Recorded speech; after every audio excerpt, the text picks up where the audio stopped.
¿Qué es lo que quieres de mí?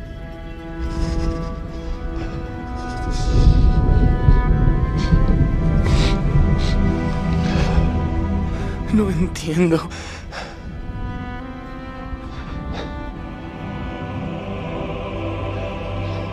No te escucho. ¡Médico! ¡Ayuda!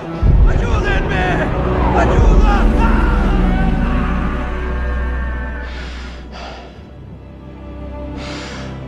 Muy bien.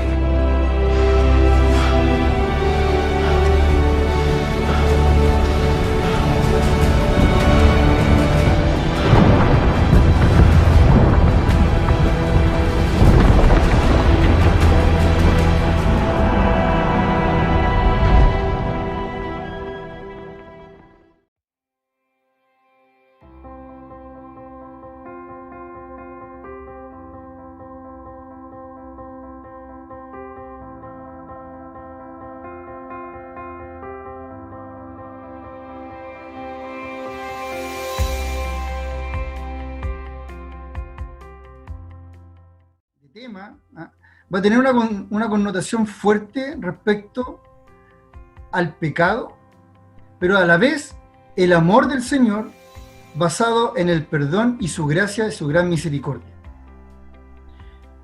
Y por eso trajimos a colación este concepto de que todos pecamos. Lo que pasa es que hay pecados más evidentes. Hay pecados que uno prácticamente los nota por la vista, por el olor, por la apariencia, por el accionar de la gente. Y hay otros que no se ven tan simplemente, pero no dejan de ser pecados. Y están expuestos de la misma forma a un juicio, pero como también al perdón del Señor. Recordemos entonces qué es lo que es la ideología de género. Hacer un pequeño recuento. César Vidal, que dijo, es el instrumento privilegiado del plan globalista para convertir el planeta en una gran masa de esclavos. Ese es un concepto bastante amplio, que finalmente lo que se puede traducir de acá es que es uno de los instrumentos, pero a la vez privilegiado. ¿De quién? De la agenda globalista. Ya lo vimos en una de las primeras presentaciones que vimos, que finalmente tiene un origen, la ideología de género del infierno, satánica, pacta con un grupo de hombres y eso se lleva al mundo en plenitud y es un instrumento para poder convertir al planeta en una gran masa de esclavos. Hay muchos ejemplos que ya los vimos.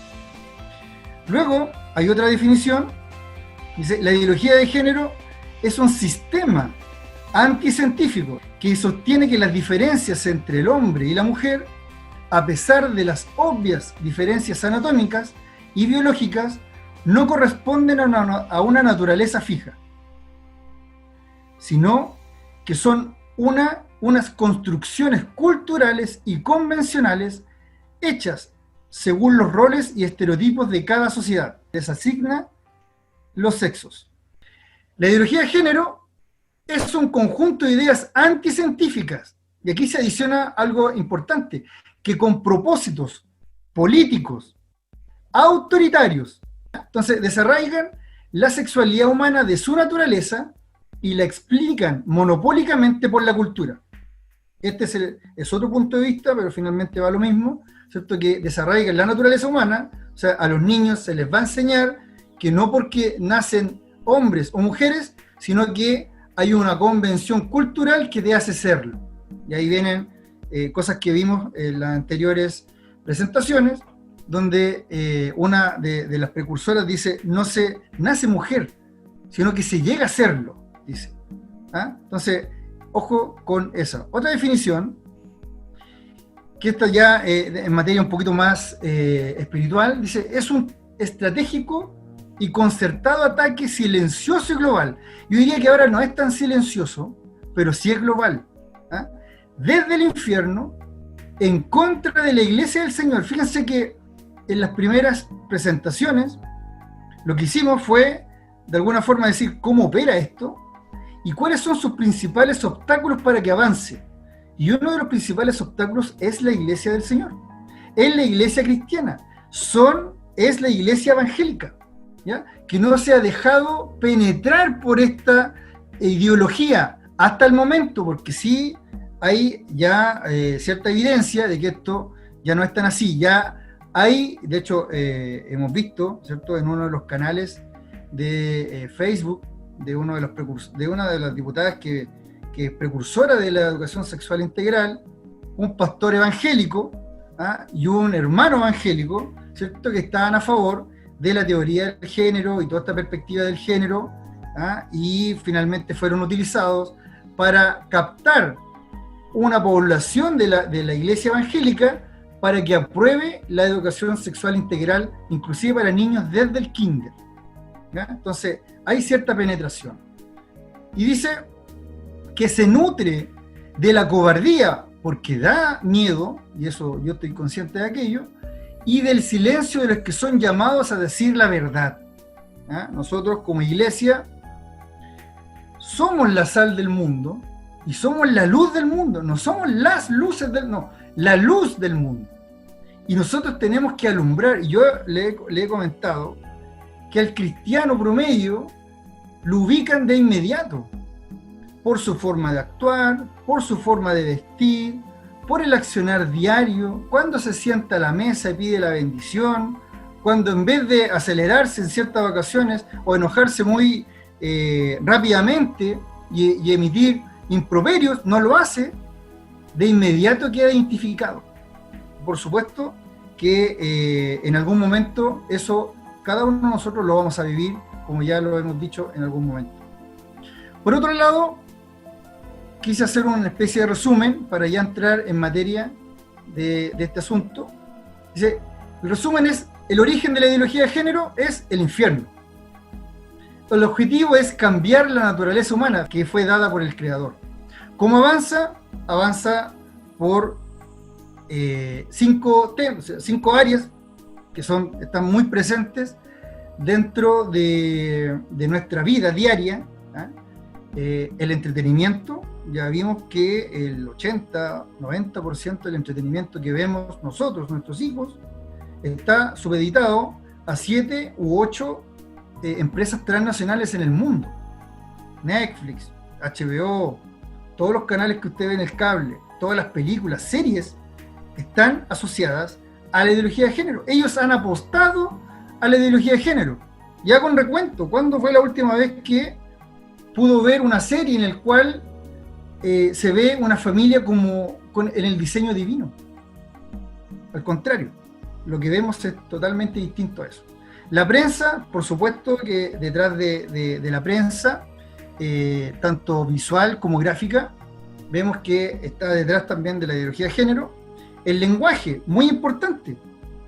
El lenguaje construye realidades, ¿eh? Vemos que en un principio es posible, y así lo es, ¿cierto?, que el asesinato de un ser vivo dentro del vientre de su madre se denomina aborto. Luego pasó a interrupción voluntaria del embarazo, ¿cierto? Y ahora tenemos el eslogan, ¿cierto?, de derechos sexuales y reproductivos. Y no deja de ser un asesinato de un ser vivo inocente. Entonces, el lenguaje construye realidades, ¿ya? Y eso, por supuesto, son adoptadas por la ley. La educación es una de las áreas en las cuales se está apostando muchísimo en esto. Y lo que ellos quieren capturar son nuestros niños. Quieren ir a etapas muy primarias de los niños para incorporar la temática y la perspectiva de género.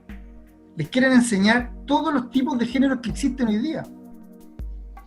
Por supuesto, en forma progresiva, pero se los quieren enseñar. Y la ideología de género avanza solo si existen leyes para que lo hagan. Y ustedes saben quiénes son los que redactan las leyes. ¿Qué obstáculos tiene? Como ya se lo había mencionado, la cultura patriota y la tradición particular de cada país. La familia, díganme, por favor, ¿cuándo se va a terminar de pagar a una familia que hace bien su trabajo? El Estado de cualquier país va a ser imposible que pueda pagar que un hombre y una mujer, padres, puedan criar bien a sus hijos. Es imposible, es irreemplazable el rol de la familia. Y ya lo hemos dicho, ¿cierto?, que en algún momento estos cambios de constitución, uno de los artículos que está en la tentación de poder cambiarlo es el artículo 1. En vez de poner la familia, ¿cierto?, es el núcleo de la sociedad, estoy parafraseando, quieren poner la familia en sus diversas modalidades. Y eso implica, ¿cierto?, un cambio a la naturaleza propia de la familia como la conocemos. Por otro lado está la iglesia. Hermano querido, hermana querida, la iglesia es un obstáculo para el avance de la ideología de género. Eso lo tiene que entender usted. Este es un ataque directamente a usted y lo van a usar contra usted. Lo van a usar contra su pastor, lo van a usar contra su iglesia. Entonces, la iglesia hoy es un foco de ataque de la ideología de género y de quienes están detrás de aquello. Por otro lado, hice una especie de gráfico, creo que grafica en parte lo que es la ideología de género. No voy a nombrar, ¿cierto?, que puede ser él, pero él tiene en mente que haya un único gobierno mundial. Y por supuesto está la agenda globalista que quiere cambiar el género humano. ¿Cuáles son las áreas con las cuales se vincula la ideología de género? Por un lado tenemos la identidad de género, ¿ya? Tenemos el aborto, tenemos la eutanasia, tenemos el matrimonio homosexual, tenemos el feminismo, como también la adopción homoparental. ¿Para qué? Para ejercer control y la reducción de la población. Fíjense que si yo promuevo, ¿cierto?, relaciones que no son fructíferas, como el matrimonio homosexual, yo estoy reduciendo la población.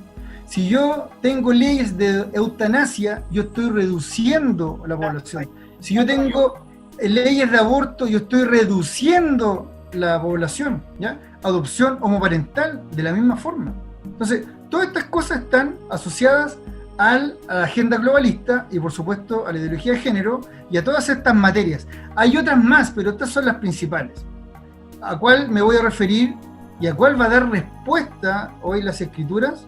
Van a ser a estas que están acá. Esta, hermanos queridos, da como para 5 horas el feminismo, y la adopción homoparental prácticamente puede estar asociada también a matrimonio homosexual. ¿Cuál es la conclusión respecto a un paseo rápido de estas 6 temáticas o 6 áreas que son un pecado? Son un pecado. La identidad de género, el aborto, la eutanasia, el matrimonio homosexual, el feminismo, la adopción homoparental. La práctica de esto es un pecado. Ahora, ¿de dónde viene la palabra pecado? ¿Ya? Ahí vemos que en el hebreo, ¿cierto?, significa errar. En griego es extraviarse.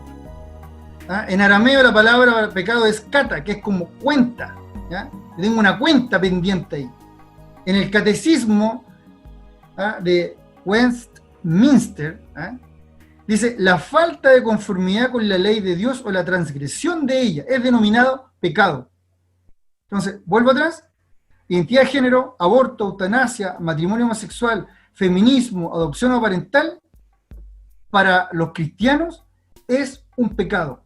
Y de la misma forma que es la mentira, que es la envidia y toda la lista de pecados que existen y que están dentro de las escrituras. Por otro lado, para poder volver en un punto que yo creo que es trascendental para nosotros, ¿ya? Porque hay una actuación contra el pecado, pero hay otra actuación contra el pecador. Y cuando digo contra el pecador, me veo a mí mismo. Ya vamos a entrar en esa materia. ¿Qué es lo que dice, cierto? ¿Qué es lo que dice la Biblia, las escrituras, Dios, respecto a la identidad de género? O la identidad. Dios no tiene una identidad. una identidad en Cristo, pero nos tiene una identidad. O sea, tú por el hecho de ser creación del Señor, de ser un salvado por el Señor, tú tienes una identidad. Y el enemigo de nuestra alma quiere corromper esa identidad. Es prácticamente lo mismo que pasó en el Edén. Es un desafío a lo que Dios te dice en la palabra. Y aquí el Señor ha dicho muchas cosas en la Biblia. Te dice cómo eres, qué tan preciado eres tú. Pero viene el enemigo y te dice, no, te ofrezco otra cosa. Entonces, veamos qué es lo que dice el Señor a la luz de la palabra respecto a la identidad. En Efesios 1 dice: Pablo, apóstol de Jesucristo por la voluntad de Dios, a los santos y fieles en Cristo Jesús que están en Éfeso, gracia y paz a vosotros. Gracia y paz a vosotros de Dios nuestro Padre y del Señor Jesucristo. Por otro lado, dice que en el mismo Efesios dice que bendito sea el Dios y Padre de nuestro Señor Jesucristo, que nos bendijo con toda bendición espiritual en los lugares celestiales en Cristo, en amor habiéndonos predestinado para ser adoptados hijos suyos por medio de Jesucristo, según el puro afecto de su voluntad, para alabanza de la gloria de su gracia, con la cual nos hizo aceptos en el amado, en quien tenemos redención por su sangre, el perdón de pecados según las riquezas de su gracia, que hizo sobreabundar para con nosotros en toda sabiduría e inteligencia, dándonos a conocer el misterio de su voluntad, según su beneplácito, el cual se había propuesto en sí mismo, de reunir todas las cosas en Cristo en la dispensación de cumplimiento de los tiempos, así las que están en los cielos como las que están en la tierra. En él asimismo tuvimos herencia, dice que somos herederos, habiendo sido predestinados, de nuevo predestinados, conforme al propósito del que hace todas las cosas, según el designio de su voluntad, a fin de que seamos para alabanza de su gloria, nosotros los que primeramente esperábamos en Cristo. En él también, vosotros habiendo oído la palabra de verdad, el evangelio de vuestra salvación, y habiendo creído en él, fuiste sellados con el Espíritu Santo de la promesa, que es las aras de nuestra herencia hasta la redención de la posesión adquirida para alabanza de su gloria. ¿Qué es lo que dice Romanos? Ahora, en muchas partes hay información respecto a la identidad, pero en esta presentación solamente accedí o pude poner acá solamente dos. Romanos 8, ¿qué es lo que dice? Porque a los que antes conoció también los predestinó, para que fuesen hechos conforme a la imagen de su Hijo, para que Él sea el primogénito entre muchos hermanos. Y a los que predestinó, a Él también los llamó, y a los que llamó, a estos también justificó, y a los que justificó, a estos también glorificó. Antes, en todas estas cosas somos más que vencedores, por medio de aquel que nos amó, por lo cual estoy seguro de que ni la muerte, ni la vida, ni los ángeles, ni los principados, ni las potestades, ni lo presente, ni lo porvenir, ni lo alto, ni lo profundo, ni ninguna otra cosa creada nos podrá separar del amor de Dios, que es en Cristo Jesús, Señor nuestro. ¿Habrá alguna duda respecto a lo que el Señor nos quiere decir respecto a nuestra identidad? Respecto a estos dos capítulos de la palabra del Señor. Hagamos un recuento. ¿Qué dice Dios de nuestra identidad? Considerando solamente estos dos capítulos. Por un lado, tenemos la identidad de género. Por otro lado, tenemos la identidad en Cristo. La identidad de género te ofrece más de 100 géneros. género fluido y una serie de cosas más. Pero la identidad en Cristo, ¿qué te ofrece? ¿Qué es lo que es? ¿Qué es lo que dice el Señor que eres tú? Santo, sin manchas, fieles, que hay gracia sobre ti, te da paz el Señor, te bendice el Señor, te escogió el Señor, te predestinó. Dice que antes de la fundación del mundo, dice que somos hijos suyos. No somos hijos de un alcalde, de un pueblo por ahí escondido, o del alcalde de Nueva York, no.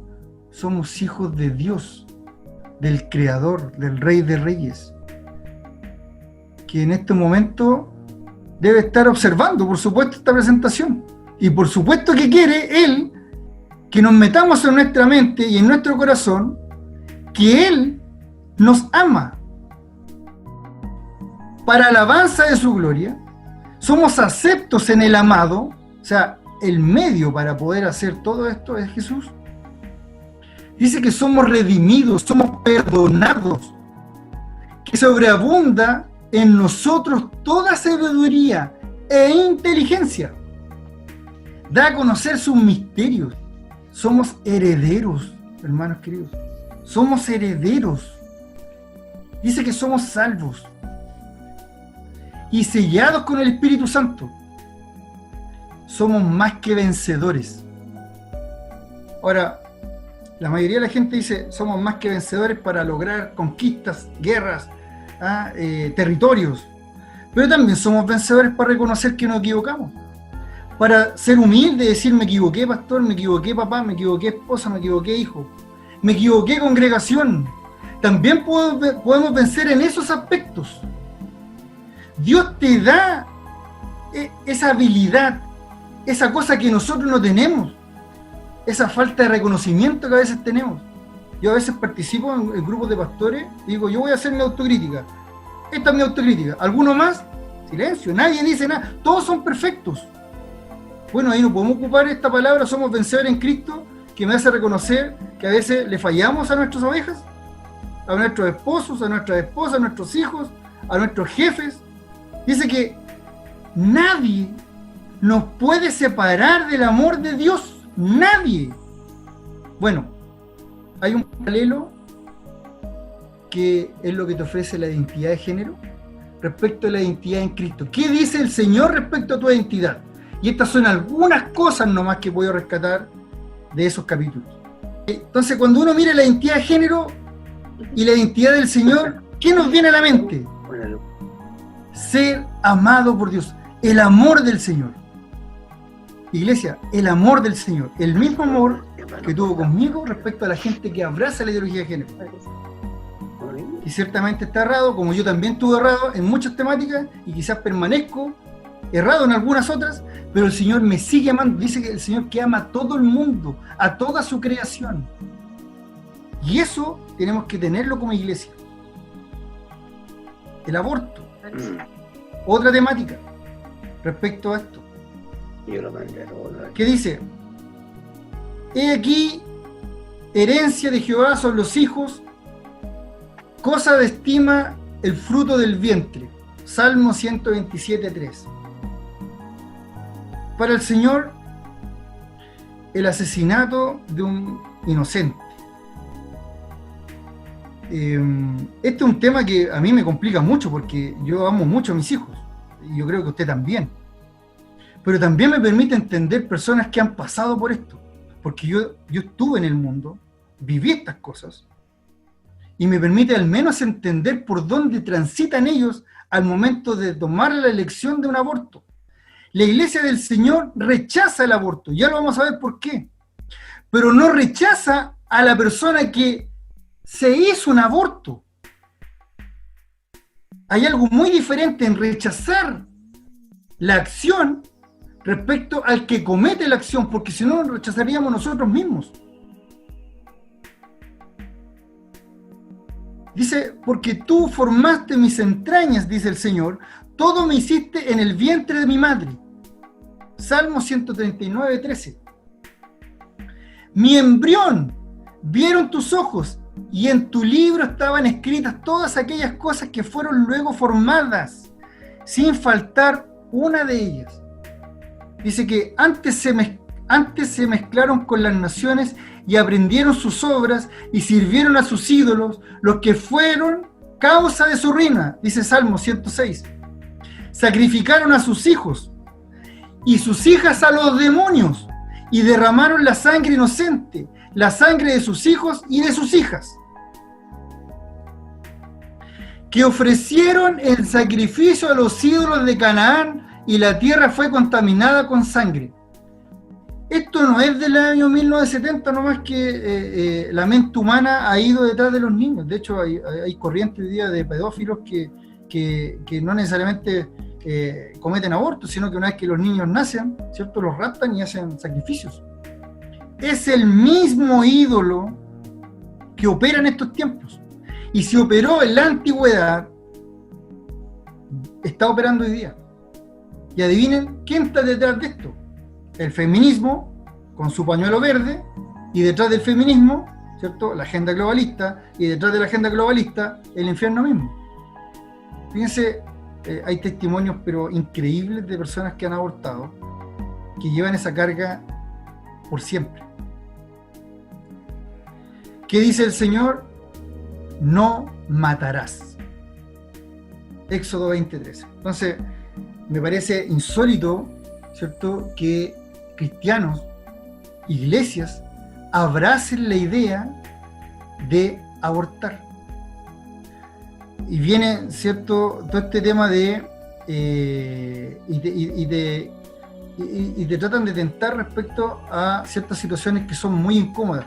Por ejemplo, claro, si tu hija la violan, ¿eh? Si tu hija la violan, ¿tú vas a seguir adelante con el embarazo de tu hija? Y de hecho ayer me preguntaron eso, y dije, yo no puedo, dije, con mi esposa estábamos ahí, dije, no puedo a través de otro delito cubrir otro delito. O sea, no puedo con un delito de muerte ir en contra de una violación. No puedo, no podemos nosotros. Para el Señor es muy importante la creación. De hecho dice, 6 cosas aborrece Jehová, y aún 7 abomina su alma: los ojos altivos, la lengua mentirosa, y dice, las manos derramadoras de sangre inocente. Proverbios 6:17.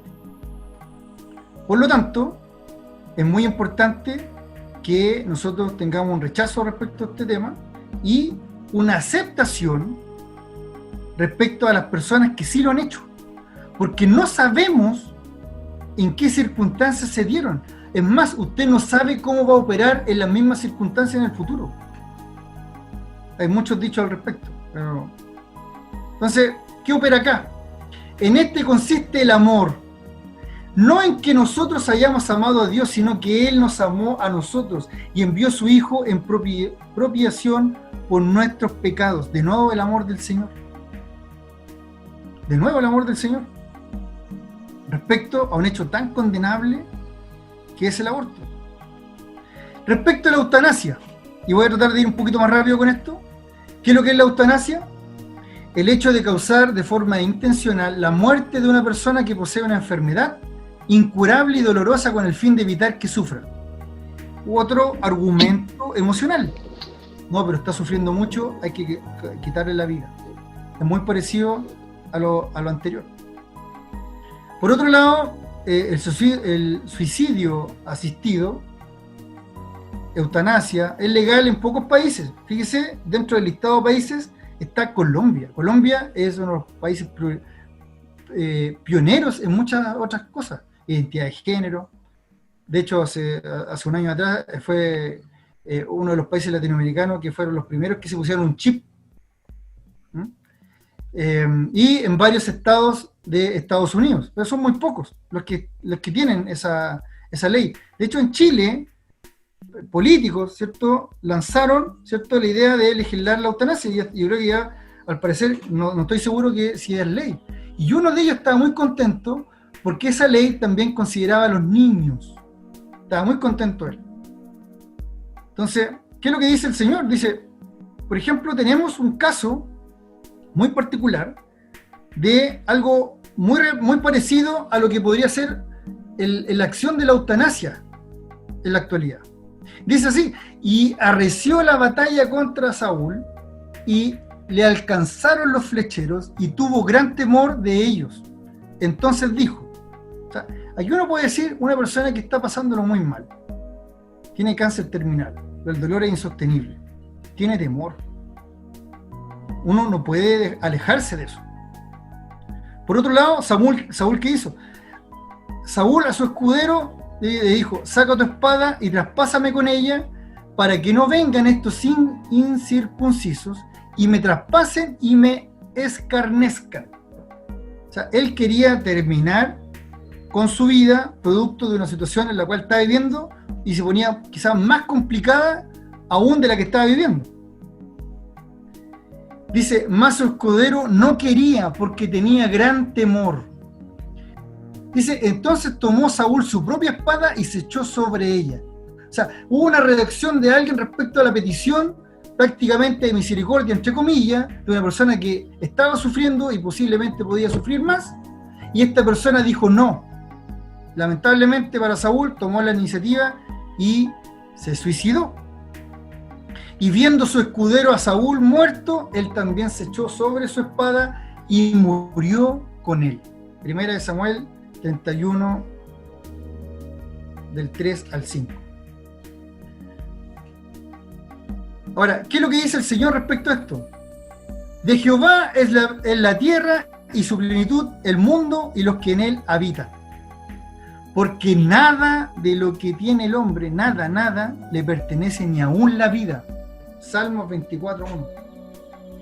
Aunque queramos, hermanos queridos, aunque queramos, aunque quizás sea mentalmente permitido, porque una persona está sufriendo, nosotros no podemos tomar esa acción, no podemos avalar la ley de eutanasia.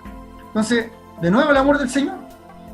Y Jehová va delante de ti, Él estará contigo, no te dejará ni te desamparará, no temas ni te intimides. ¿A quién le dijo esto el Señor? A Josué. Tenía un gran desafío, es otro contexto, pero el Señor, asociado a su amor, te entrega promesas en las situaciones más complicadas de la vida, inclusive cuando estás sufriendo, ya el dolor es insostenible. El Señor te da promesas, pero también hay una promesa donde el Señor nos dice que este sufrimiento es pasajero. Usted quizás me va a tildar de superficial, claro, porque a lo mejor yo no he sufrido algo tan terrible, pero independiente de eso, dice la palabra del Señor que los más fuertes pueden llegar a 80 años. Bueno, vemos hoy día que personas a lo mejor llegan a los 100, pero la mayoría de la gente tiene una vida aproximada de 80 años, 80 y tantos años. Pero luego de eso hay una eternidad. Entonces, si uno mira la eternidad en un amplio número de años, miles de años, ¿cuántos son 80 años de ese lapso de tiempo? Es muy poquito, es muy temporal. Ahora, claramente, mientras estamos acá no lo encontramos temporal, pero una vez estando en la eternidad sí lo es.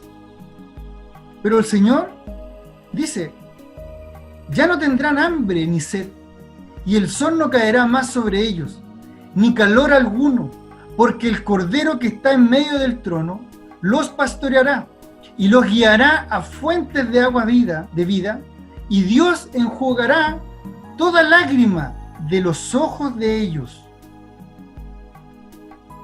Es una promesa para cada uno de nosotros, independiente que hoy día estemos en una situación quizás no de sufrimiento, pero en algún momento también lo vamos a tener. Ustedes han visto cómo están las leyes. Algunos pastores ya han pasado algunos días en la cárcel, producto de ciertas situaciones que están pasando en nuestro país, y sin haber leyes para tales efectos.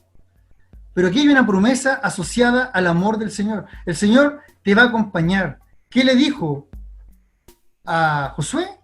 Yo estaré contigo, no te dejaré, no te desampararé, aunque tengas el dolor más increíble que tú puedas tener, pero no temas, yo estoy contigo. Eso te dice el Señor.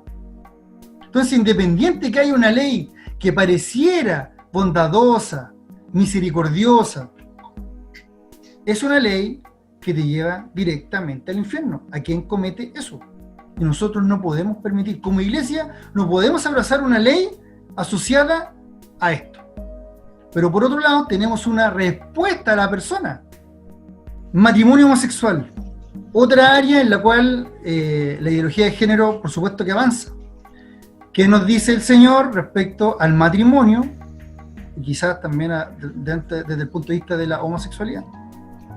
Por tanto, dejará el hombre a su padre y a su madre, y se unirá a su mujer, y serán una sola carne. Esto sale en Génesis 2:24 y Efesios 5:31. Y ustedes pueden ver, ¿cierto?, que en ningún caso Dios se refiere a algo distinto a lo que usted conoce y nosotros conocemos como matrimonio, y los que están incorporados dentro del matrimonio, que es el hombre y la mujer. ¿Qué dice el Señor? Dice, por lo demás, cada uno de ustedes ame también a su esposa como a sí mismo, y a ustedes, las esposas, respeten a sus maridos. ¿Eh? Algunos, ¿cierto?, le dan mucho más énfasis a algunos conceptos que están acá, pero el Señor sigue hablando del hombre y la mujer. Dice, y de igual modo, y aquí viene ya prácticamente el juicio respecto al pecado de la homosexualidad. Y de igual modo también los hombres, dejando el uso natural de la mujer, se encendieron en su lascivia, unos con otros, cometiendo hechos vergonzosos, hombres con hombres, y recibiendo en sí mismo la retribución debida a su extravío. Fíjense que se contacta, o se asocia con la palabra extravío, que en parte sustenta también y es fundamento a la palabra pecado, ya lo vamos a ver. Pero en el mismo Romano, ¿cierto?, dice, quienes habiendo entendido el juicio de Dios, que los que practican tales cosas, o sea, los que practican la homosexualidad, tanto hombres con hombres como mujeres con mujeres, no solo las hacen, sino que también se complacen con los que la practican. Y ahí vemos que la iglesia del Señor, yo he tenido discusiones con hermanos que dicen, no, si en la Biblia no aparece el juicio ni estas cosas. No, que es permitido la homosexualidad. No, no es permitido. Y por lo menos en mi caso, yo no tengo nada contra los homosexuales, nada. Inclusive yo creo que hay mejores personas